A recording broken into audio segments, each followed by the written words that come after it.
conversations with her before, and we've always talked over, over Instagram, texting, whatever. And I have a lot of respect for her. So again, it was an honor to share the cage with her. And then last thing for me, you mentioned in your post-fight interview with Joe Rogan that this was the last fight on your contract. So tell me what your thoughts are right now after that performance. You said you were excited to sit down with Dana and Hunter. What are you sort of looking for as you sit down with those guys?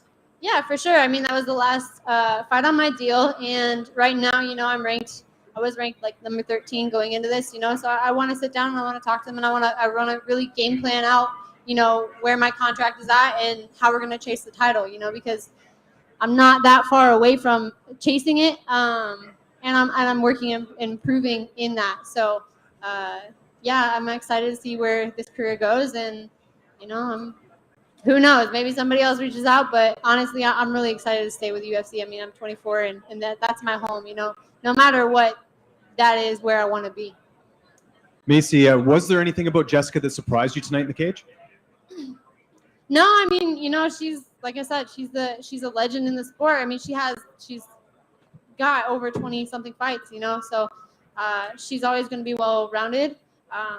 But to me, the only thing that really surprised me was the fact that she was really locked down, on the clinch. And when she took me down, I wanted to wait it out because I didn't want to make a mistake, and just try to get up too crazy or do anything stupid, because I know that she's strong. I know that she's been in there with a lot of people. And so, just wait it out, wait for the opportunity. And then, when the time comes, we'll pick her apart again. How did you have yourself scored going into that third round? Do you feel like she took the second round because of the takedown? Honestly, I didn't really think about that because I'm just who's doing more damage? I don't really get in my head about that. In some of my other fights, when I see Dana in the crowd when I'm have a bad round, I've looked at him before and I'm I'll fix this, don't worry, I'll fix this. But I don't really think about it oh, I'm losing, that doesn't cross my mind. If I'm going to fight, I'm going to chase the best and be the best. I can't let that come in my mind. So I'm never going to be oh, damn, I'm down. I'm chasing the title, and I'm always going to be positive, in there. It's we're not done till we're done, and I'm always going to believe that I'm a champion. A lot of fighters will renegotiate when they have one fight left on their contract. In your case, you decided to just fight out your contract. Was that because of the short notice, or was part of you knowing that if you got a good performance here, that's even more leverage when you go to the negotiating table? To be honest, I think it was a little bit of both between me and, at the time I was talking to Mick. I think it was just, a coincidence. It was a quick turnaround. Not really time for negotiation. I mean, I got the fight offer on Sunday, and it's do you want to sit down and talk about a contract? Do you want to sit down and work on beating Jessica I, So it really just kind of worked out that way, They did throw an offer out, and I was just I feel with one more good win, it could be better. And I went out and I did that. So, I'm looking forward to making some more money. And just last one from me. I don't know if you saw Casey O'Neill tweeted after your win saying she wants to fight you. Is that a fight that would interest you after this win tonight? I did, and I want to address something with people that are calling her out and saying she backed out. I know that Casey O'Neill's not just trying to back out of fights. I know that she was coming out to fight Jessica I, and she tore her ACL, and that sucks. That freaking sucks. I've been there, done that, and it's terrible.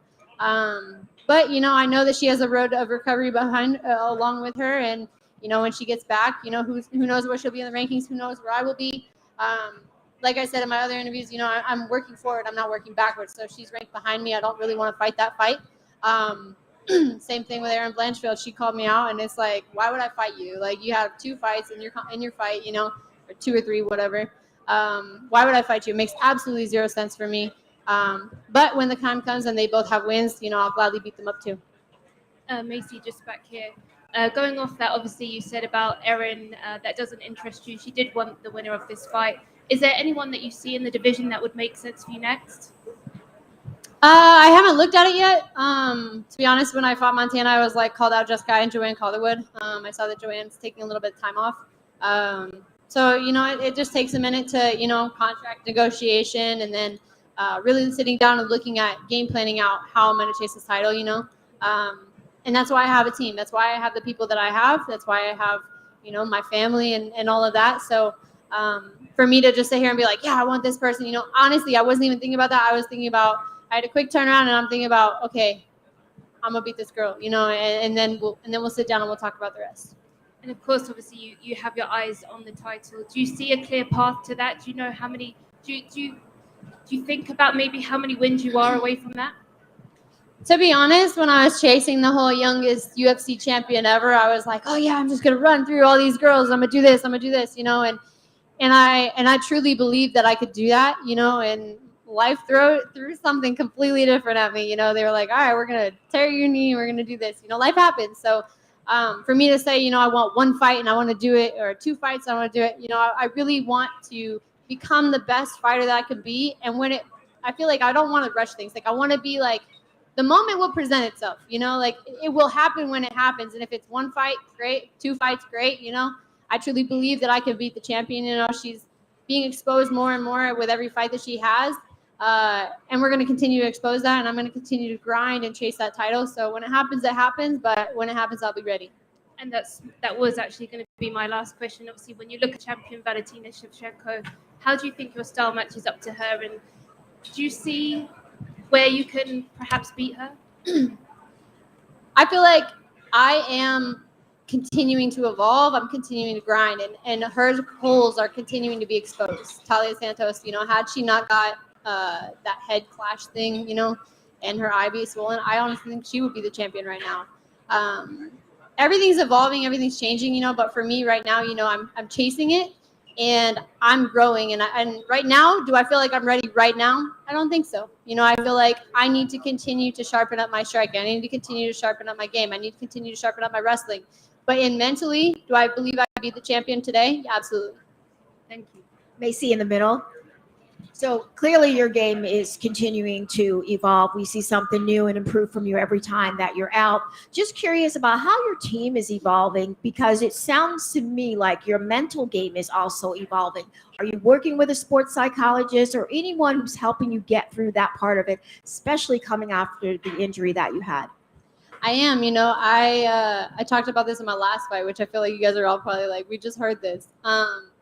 But I've been working with Eric Thomas and Sherry Riley quite a lot. Sherry Riley's a friend of mine. Is she really? She's here. My sister. She is here. I'll see her. Her and Javon, they're here. I got to spend quite a bit of time with them. She's been a huge thing in my life. I keep telling her, I'm like, she's my second mother. She truly is. With this sport comes a lot of things. It is amazing. It is. But with it also comes, I'm a professional athlete, and you have family, you have injuries, you have concussions, you have losses. There's so much to deal with. And as a professional athlete, you can't just focus on training. You have to focus on nutrition. You have to focus on sleep. You have to focus on so many things. So really working with someone has been a huge blessing and improvement in my life, of just learning how to balance and find that peace that Sherry always talks about, finding that peace in your heart and peace in your life. And I had a whole rant my last fight, so I won't go too much. You guys can look up the last one. But yeah, I've been working with them quite a bit. Yeah, I take that very seriously. She says peace is the new success, so congratulations to you. Thank you. Hey, Maycee, back here. Okay, got you. Hi.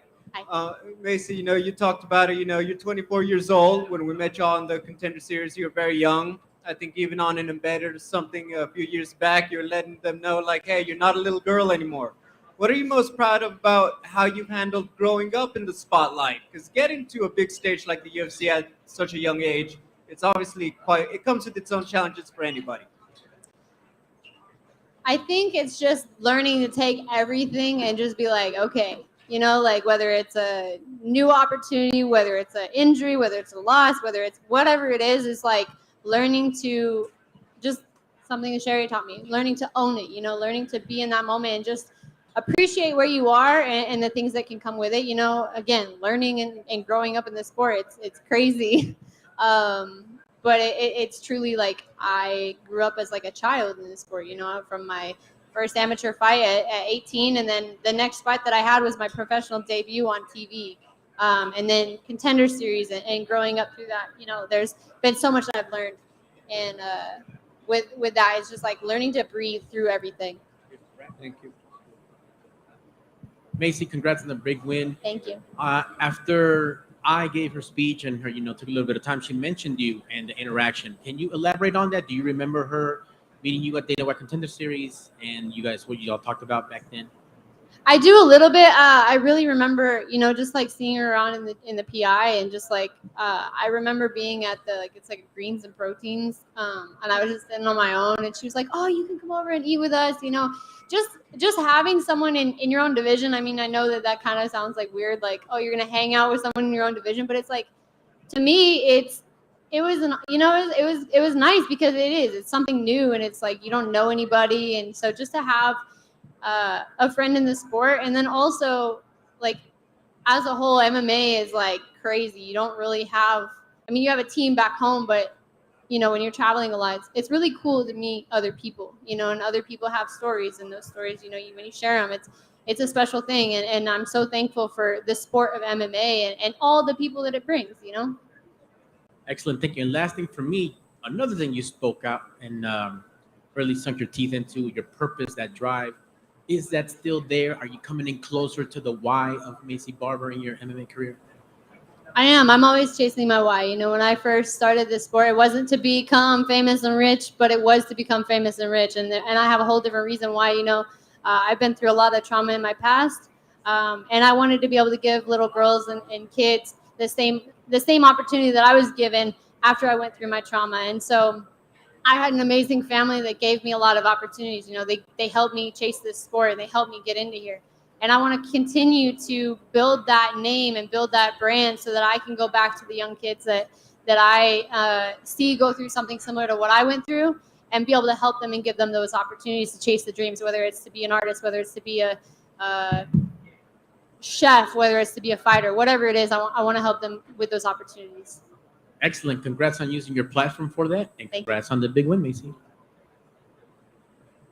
Good. Thank you, guys.